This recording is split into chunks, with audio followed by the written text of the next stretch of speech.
Hey everyone, Rachel here with the Charlotte Mason Plenary. I'm here today with Amy Bodkin. She is one of our teachers over at the Charlotte Mason Co-op, and she's also our special needs consultant at a Charlotte Mason Plenary, so she does lots of good stuff. But today we're talking with her about her two new classes, the live classes, and we'll talk about the recorded ones too. But uh, so you have two new classes coming up for the fall and one for the whole year.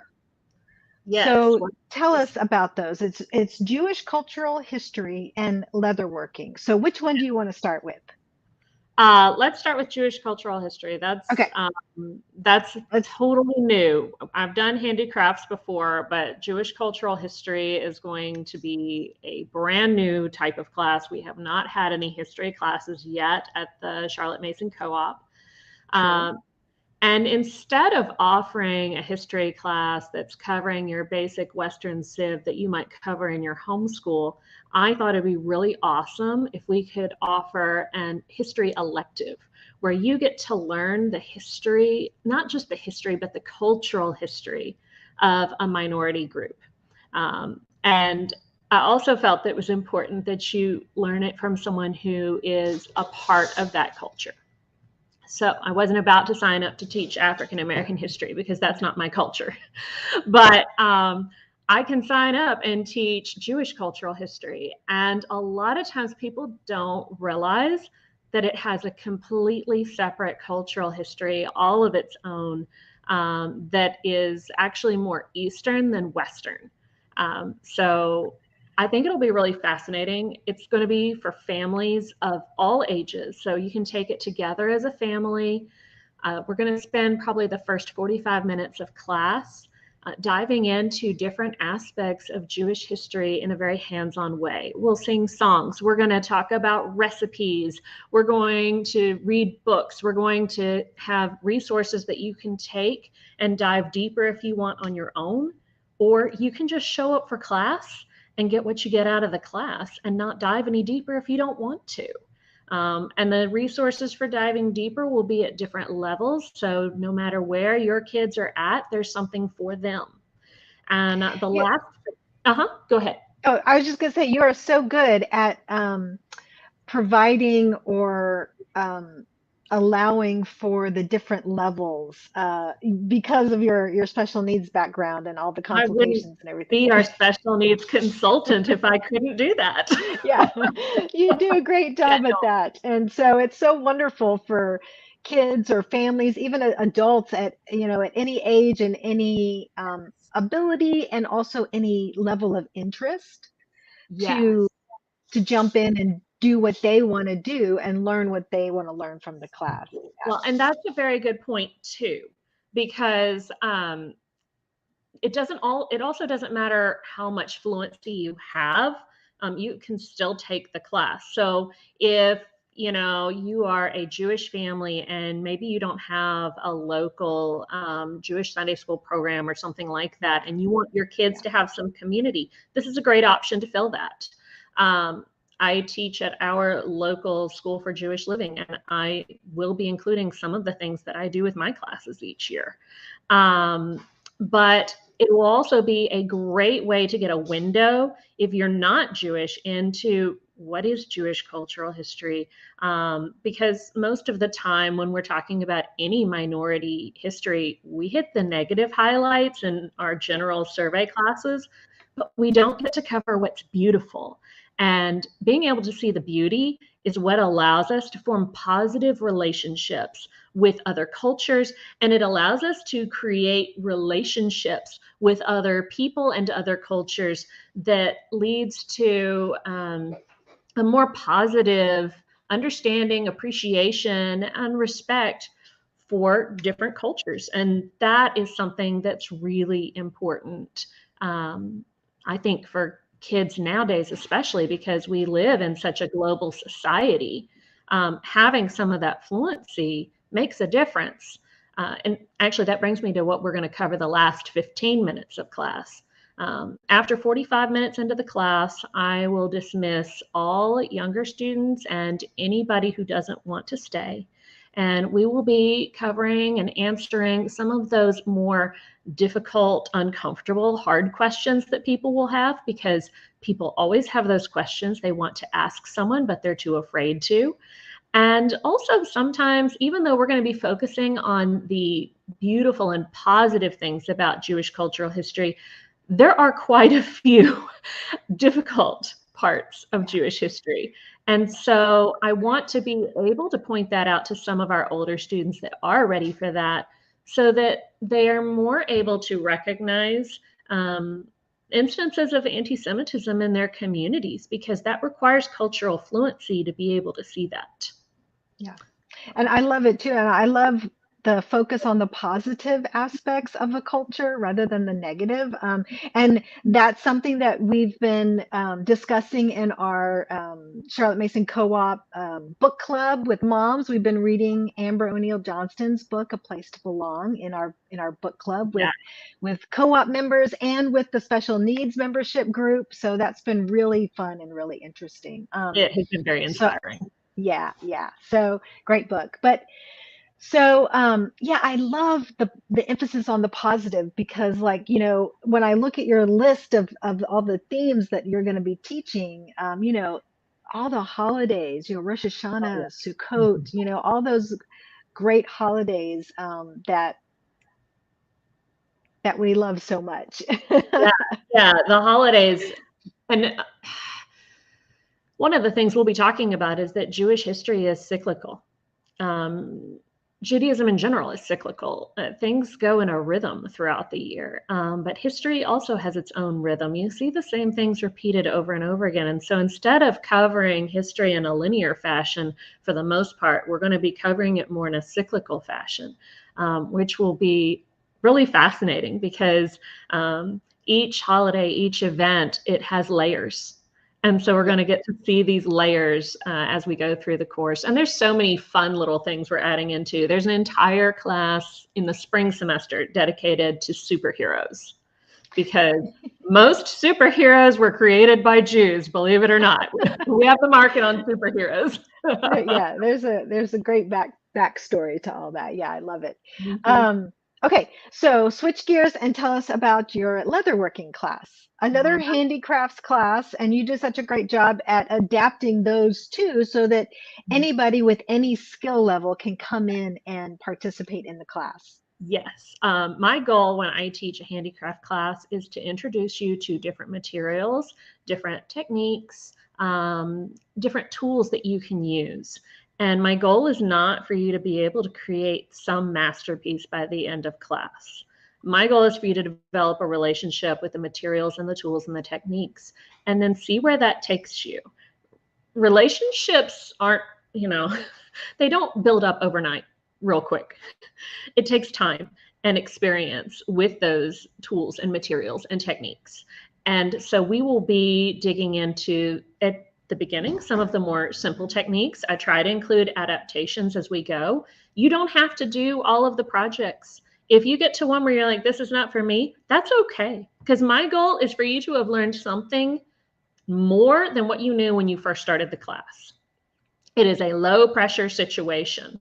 And then on top of that, by the end of class, if you've done every single project, then you should have all the skills needed if you wanted to make your own cosplay leather armor or something cool like that.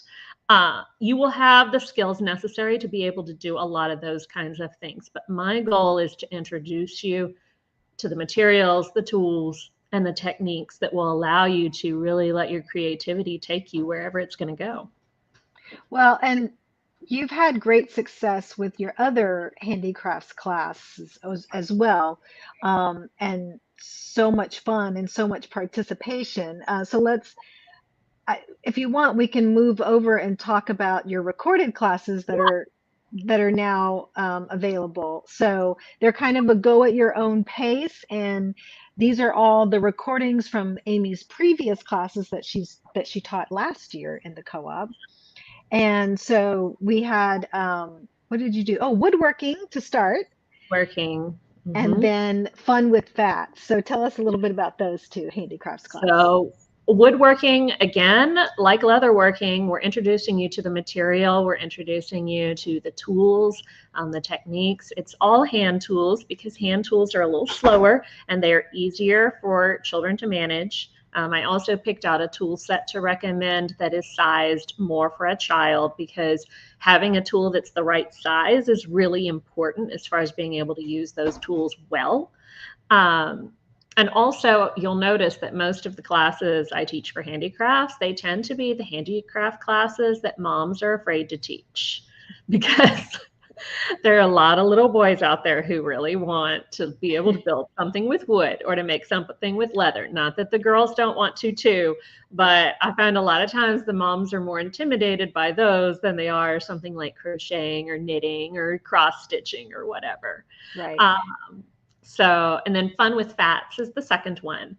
And Fun with Fats is all about candle making, soap making, which I don't know, you may think that one sounds a bit more on the feminine side, but there's so many fun things you can do with fats that are not those things. Like you can make your own natural covers for bowls and dishes in your home.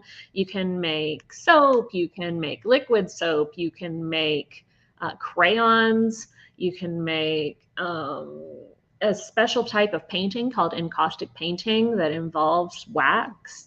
There's just so many cool things you can do with fats. And that's why all my handicraft classes are based around the materials we're using, because it's understanding the materials, the tools, and then the techniques that allows you to kind of take it and create your own thing. Yeah. And then you have your yoga classes, and you also have your Hebrew class that families can do at their own pace. Yeah, so the Hebrew class would actually be great with the Jewish cultural history class this year. And then the yoga classes, I really enjoyed yoga for mental health. That was a lot of fun. And I feel like it included a great deal of benefits to everyone who took the class. Yeah.